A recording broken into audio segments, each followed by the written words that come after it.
Assalamualaikum warahmatullahi wabarakatuh. Kami dari kelompok 9 akan mempresentasikan hasil diskusi kami mengenai bab partnership formation, operation, and change in ownership interest. Sebelum masuk ke dalam materinya, izinkanlah saya untuk memperkenalkan anggota kelompok saya. Yang pertama ada Jimmy dengan NPM akhir 043, yang kedua ada Bagas Hendrawal dengan NPM akhir 248, yang ketiga ada Raihan Adin dengan NPM akhir 254, dan yang terakhir adalah ada Rafli Yusuf dengan NPM akhir 257. Masuk pada materi yang selanjutnya, ini ada menilai hak mitra pada saat pensiun atau meninggal dunia. Di sini ada dasar hukum dan juga penilaiannya. Untuk dasar hukumnya sendiri, menurut UPA atau Uniform Partnership Act Section 701, ketika mitra keluar karena pensiun atau meninggal, harus dilakukan buyout atas hak mitra tersebut. Dan juga penilaiannya, nilai buyout didasarkan pada jumlah yang akan diterima mitra seandainya pada tanggal keluarnya. Seluruh aset dijual pada nilai likuidasi atau sebagai going concern, perusahaan masih berjalan. Lalu untuk pencatatan akuntansinya ada 3. Yang pertama, jika pembayaran sama dengan saldo modal, hanya dilakukan pengalihan dari akun modal ke kas. Yang kedua, jika pembayaran lebih besar dari saldo modal, bisa dicatat sebagai bonus ke mitra pensiun, bisa dicatat sebagai goodwill sebesar selisih pembayaran, atau dilakukan revaluasi modal total berdasarkan pembayaran lebih tersebut. Dan terakhir yang ketiga, jika pembayaran lebih kecil dari saldo modal, bisa dicatat sebagai penurunan nilai aset jika terbukti aset overvalued, atau dicatat sebagai bonus kepada mitra yang tersisa. Dengan note atau catatan tambahan, bila ada selang waktu antara pensiun atau kematian dengan pembayaran, saldo modal mitra diklasifikasikan sebagai kewajiban, dan bunga atas kewajiban tersebut dibebankan sebagai beban entitas yang berlanjut. Dan sebagai contohnya di sini ada perusahaan A, B, dan C dengan pembagian laba rugi sebesar 40-40-20 dengan saldo modal sebelum yang A pensiun, modal A sebesar 60 juta, modal B sebesar 50 juta, dan juga modal C sebesar 40 juta. Jadi total modalnya ada 150 juta. Mitra A memutuskan untuk pensiun dan persekutuan menyepakati pembayaran 70 juta kepada A. Jadi pembayaran untuk saldo modal untuk bonus untuk mitra pensiun, saldo modal A tadi 60 juta, pembayaran 70 juta, itu selisihnya 10 juta, itu dianggap bonus dari mitra lain, yaitu mitra B dan C. Jadi untuk penjurnalannya di debit ada modal A 60 juta, modal B 6,6 juta, dan juga modal C 3,3 juta. Dan kasnya adalah 70 juta. Dan ini adalah limited partnership. Ini karakteristiknya terdiri dari setidaknya satu general partner atau mitra aktif dengan tanggung jawab tidak terbatas, dan satu limited partner yaitu yang pasif atau investor dengan tanggung jawab terbatas hanya sebesar modal yang ditanamkan. Limited partner ini tidak boleh ikut serta dalam manajemen. Jika ikut mengelola, statusnya berubah menjadi general partner. Dan tujuannya adalah mengurangi risiko mitra pasif yang biasanya dipakai untuk menarik investor yang hanya ingin menanamkan modal tanpa terlibat langsung dalam operasional. Dan untuk persyaratannya di sini ada 3. Yang pertama, lebih kompleks dibanding general partnership. Yang kedua, harus ada perjanjian tertulis ditandatangani para mitra dan didaftarkan ke pejabat publik yang berwenang. Jika prosedur tidak dipenuhi dengan benar, maka pengadilan dapat menganggapnya sebagai general partnership. Selanjutnya itu mengenai operasi kerjasama atau operasi kemitraan di mana operasi ini merupakan operasi suatu kemitraan yang pada umumnya serupa dengan operasi bentuk organisasi yang beroperasi di bidang usaha yang sama. Namun dengan menghitung pendapatan kemitraan untuk suatu periode di mana pengeluaran harus diperiksa dengan cermat dan yang nantinya akan dipastikan bahwa pengeluaran pribadi dari mitra dikecualikan dari pengeluaran bisnis kemitraan. Di mana laporan keuangan umum kemitraan meliputi laporan laba rugi, neraca, laporan modal kemitraan, dan laporan arus kas. Di sini ada contoh soal case di mana partnership net income-nya ada 34.500, rate capitalnya ada 40.000, rate additional investment-nya ada 5.000, rate drawing-nya dan pengambilannya sebesar 6.000. Capital dari Yan yaitu perusahaan kedua yaitu ada 35.000. Lalu pengambilan modal dari Yan ada 9.000 dan withdrawal Yan sebesar 3.000. Lalu di sini menciptakan statement of partners capital di mana pembagiannya itu ada 60% untuk KRAT dan 40% untuk Gian. Yaitu ada capital balance pada Januari yaitu rate sebesar 40.000 dengan total 75.000. Lalu ada additional investmentnya dengan total 5.000. Ada withdrawalnya dengan total minus 3.000. Ada juga drawingsnya sebesar 15.000. Lalu ada net kontribusi dari modalnya sebesar 62.000. Lalu ada net income-nya, pemasukannya sebesar 34.500. Lalu ada capital balance-nya sebesar 96.500. Yang dimana di sini membuat jurnal penutup, yaitu di sini ada jurnal income summary sebesar 34.500 di debit, lalu ada red capital dan juga yen capitalnya sebesar 20.700 dan 13.800. Lalu di sini ada red capital juga sebesar 6.000, yen capital sebesar 9.000 di debit, dan juga red drawing 9.000 di kredit, dan drawingnya sebesar 9.000 di kredit juga. Selanjutnya itu ada perjanjian pembagian laba rugi di mana pembagian pendapatan kemitraan secara merata akan diwajibkan jika tidak ada perjanjian pembagian laba dan rugi. Namun, mitra umumnya akan sepakat untuk membagi laba dalam rasio tertentu seperti soal case yang tadi telah saya bahas, itu pembagiannya sebesar 40 banding 60 atau bisa saja sebesar 50 banding 50. Di mana perjanjian pembagian laba juga berlaku untuk pembagian kecuali perjanjian tersebut menentukan kerugian lainnya, di mana perjanjian untuk membagi laba dan rugi secara merata dalam rasio tertentu akan umum terjadi di perjanjian pembagian laba yang lebih kompleks juga sering ditemui di dunia nyata. Lalu juga ada beberapa jenis dari perjanjian pembagian laba rugi. Yang pertama itu ada pertimbangan layanan dalam perjanjian pembagian laba rugi. Dan yang kedua yaitu ada tunjangan gaji dalam perjanjian pembagian laba.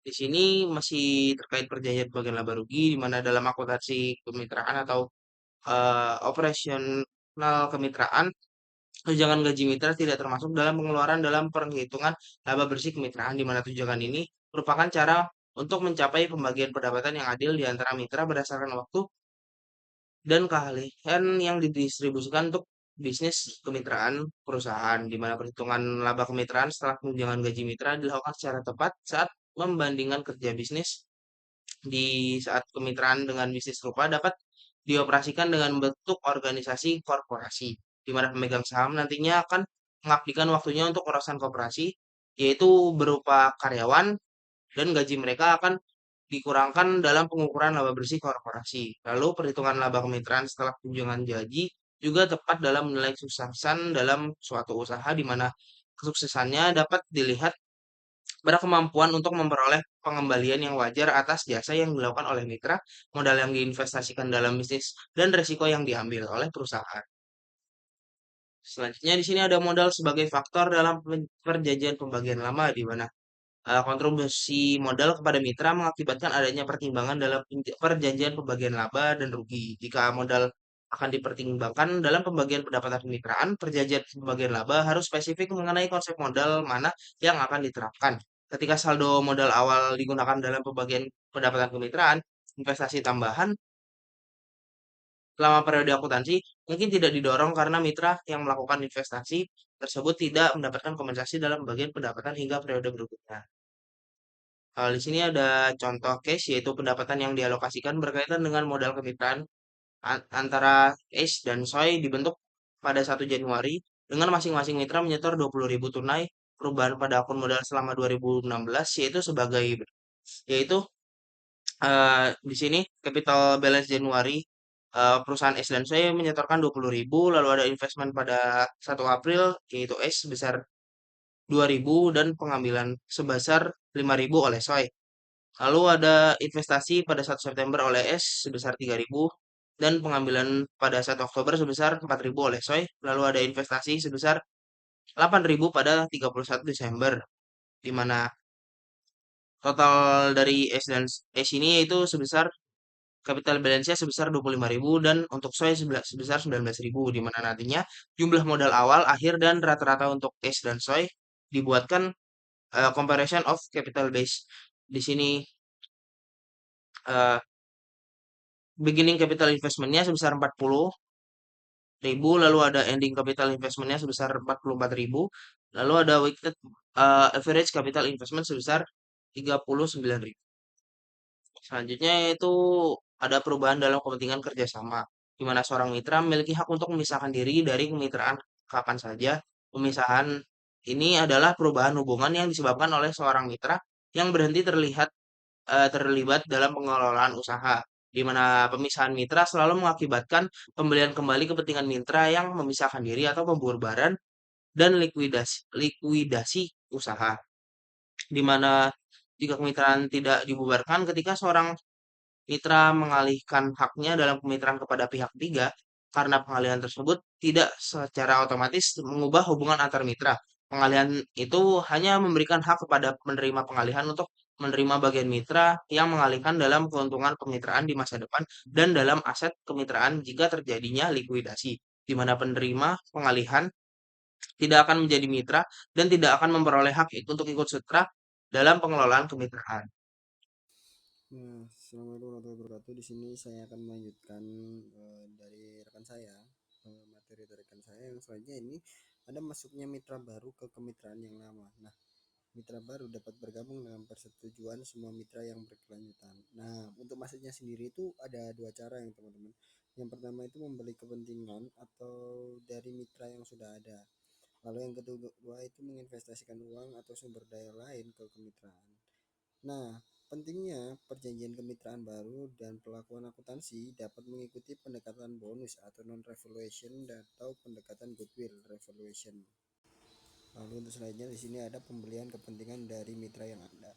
Nah, mitra baru itu dapat membayar langsung kepada mitra lama. Untuk aset bersihnya sendiri, kemitraan itu tidak berubah. Lalu untuk entry jurnal hanya mentransfer saldo modal dari mitra lama ke mitra baru. Nah, seperti contoh di sini itu KOP membeli setengah dari kepentingan ALF seharga 25.000, di mana ALF dan BAL masing-masing memiliki saldo modal 50.000.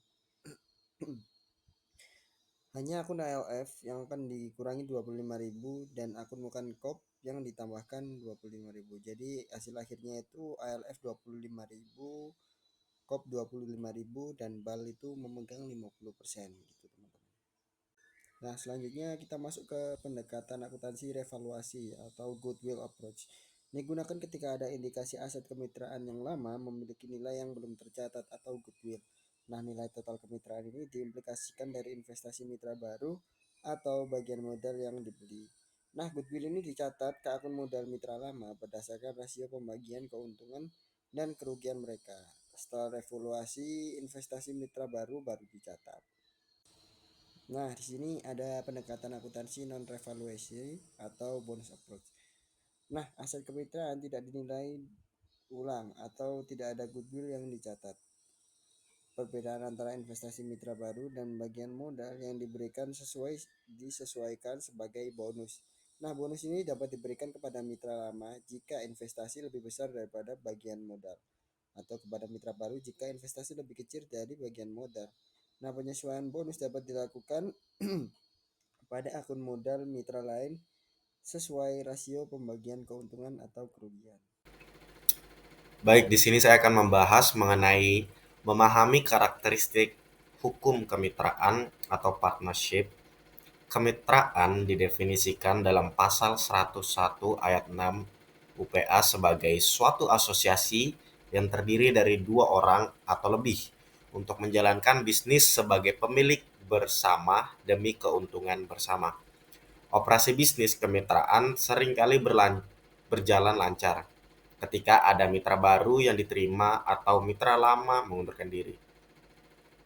Berdasarkan konsep hukum keagenan bersama, setiap mitra merupakan agen untuk semua kegiatan persekutuan dengan wewenang untuk meningkatkan sebuah mitra lainnya melalui tindakannya atas nama persekutuan. Setiap mitra bertanggung jawab atas semua utang persekutuan dan jika terjadi kebangkrutan dapat diwajibkan untuk menggunakan aset pribadi guna membayar utang persekutuan yang diotorisasi oleh mitra lainnya. Selanjutnya yang kedua ada anggaran dasar kemitraan. Kemitraan dapat dibentuk melalui kesepakatan lisan sederhana antara dua orang atau lebih untuk menjalankan bisnis demi keuntungan. Meskipun kesepakatan lisan mungkin sah dan mengikat, perjanjian kemitraan tertulis merupakan praktik bisnis yang baik. Perjanjian tersebut harus mencantumkan, di sini ada 7 perjanjian. Yang pertama, terdapat jenis produk dan layanan yang akan diberikan dan rincian lain dari bisnis tersebut. Yang kedua, hak dan tanggung jawab masing-masing sekutu. Yang ketiga, investasi awal untuk masing-masing mitra. Yang keempat, kondisi investasi tambahan. Yang kelima, ketentuan penarikan aset. Yang keenam, rumus pembagian keuntungan dan kerugian. Yang ketujuh, ada tata cara pembubaran persekutuan. Selanjutnya ada pelaporan keuangan kemitraan. Laporan akuntansi kemitraan dirancang untuk memenuhi kebutuhan 3 kelompok pengguna, para mitra, kreditor kemitraan, dan Dinas Pendapatan Internal atau IRS. Para mitra membutuhkan informasi akuntansi untuk merencanakan dan mengendalikan aset dan aktivitas kemitraan, serta untuk membuat keputusan investasi pribadi terkait investasi kemitraan mereka. Jika tidak ada perjanjian yang menyatakan sebaliknya, setiap mitra memiliki akses ke pembukuan kemitraan setiap saat. Terdapat dalam UPA bagian 403B. Pemberian kredit seperti bank dan lembaga keuangan lainnya seringkali memerlukan laporan keuangan untuk mendukung aplikasi pinjaman dan masalah kredit lainnya yang terkait dengan kemitraan. Meskipun kemitraan tidak membayar pajak penghasilan federal, kemitraan diwajibkan untuk menyerahkan informasi keuangan kepada IRS. Hal ini memungkinkan IRS untuk memverifikasi bahwa setiap mitra membayar pajak penghasilan atas bagiannya dari pendapatan kemitraan. Kemitraan tidak diwajibkan untuk menyiapkan laporan tahunan untuk inspeksi publik. Selanjutnya di sini terdapat investasi awal dalam partnership atau kemitraan. Contohnya seperti jika perusahaan Ash dan Beck masing-masing menginvestasikan uang tunai sebesar 20.000 dalam persekutuan baru, maka mereka bakalan mencatat investasi tersebut sebagai berikut. Untuk mencatat investasi kas awal untuk perusahaan Ash, bertambahnya uang tunai disertai dengan bertambahnya modal sebesar 20.000. Dan untuk Beck, bertambahnya uang tunai dan bertambahnya perusahaan sahamnya sebesar 20.000. Selanjutnya terdapat investasi non-tunai. Ketika properti selain kas diinvestasikan dalam suatu persekutuan, properti non-kas dicatat sebesar nilai wajar properti tersebut pada saat investasi. Secara konseptual, nilai wajar seharusnya ditentukan oleh penilaian independen, tetapi dalam praktiknya, nilai wajar seperti non-kas ditentukan berdasarkan kesepakatan semua mitra. Jumlah yang terlibat harus ditentukan dalam perjanjian persekutuan tertulis. Misalnya, perusahaan Call dan Crow menjalin kemitraan dengan investasi sebagai berikut. Perusahaan Crow mendapatkan investasi uang tunai dari perusahaan Call sebesar 7.000. Selanjutnya ada perusahaan Call yang menerima investasi perusahaan Crow berupa investasi non-tunai, yaitu tanah sebesar 10.000 dan bangunan sebesar 40.000. Selanjutnya, perusahaan Crow menerima investasi non-tunai dari Call berupa barang inventaris sebesar 35.000. Maka setelah Call dan Crow menyetujui nilai yang ditetapkan pada aset, mereka mencatat investasi sebagai berikut. Selanjutnya ada bonus atau goodwill atas investasi awal.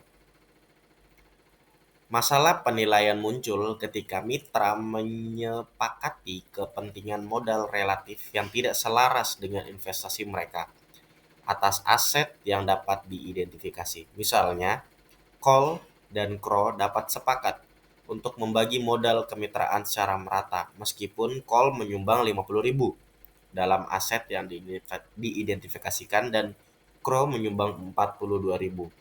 Kesepakatan semacam itu menyiratkan bahwa Crow menyumbang aset yang tidak dapat diidentifikasi seperti bakat individu, klien tetap, atau koneksi perbankan kepada kemitraan. Jumlah dolar dari aset yang tidak dapat diidentifikasi yang tersirat dapat disimpulkan dari kontribusi nilai wajar Call menginvestasikan 50.000 aset yang diukur pada nilai wajar untuk 50% kepemilikan. Selanjutnya, nah di sini kita akan membahas mengenai jurnalnya untuk bonus dan juga goodwill untuk investasi awal. Seperti yang kita lihat pada sebelumnya bahwa misalnya Call ini memberikan investasi kepada Crow sebesar 50.000 dan Crow memberikan investasi kepada Call sebesar 46.000. Maka dapat diidentifikasikan bahwa Crow ini menginvestasikan dana yang tidak dapat diidentifikasikan sebesar 4.000. Maka untuk menetapkan kepentingan modal yang sama sebesar 46.000, maka tercatat 4.000 untuk call capital pada di debit dan di kredit untuk Crow capital sebesar 4.000. Selanjutnya untuk goodwill, di sini dapat diidentifikasikan bahwa goodwill sebesar 8.000 dikarenakan investasi call sebesar 50.000 dengan kepemilikan 50%. Investasi call menyiratkan total modal kemitraan sebesar 100.000 jika 50.000 dibagi 50%. Jika 100.000 dibagi 50%, maka 50.000. Dan kenapa goodwill 8.000? Karena terdapat selisih yang seharusnya total aset atau total investasi dari kedua belah perusahaan adalah 100.000, namun di dalam pembukuannya hanya terdapat 92.000 aset yang teridentifikasi. Maka terdapat selisih goodwill sebesar 8.000 yang dari seharusnya 100.000 tersebut. Terima kasih, sekian yang dapat kami sampaikan. Mohon maaf apabila ada salah kata. Kami akhiri. Wassalamualaikum warahmatullahi wabarakatuh.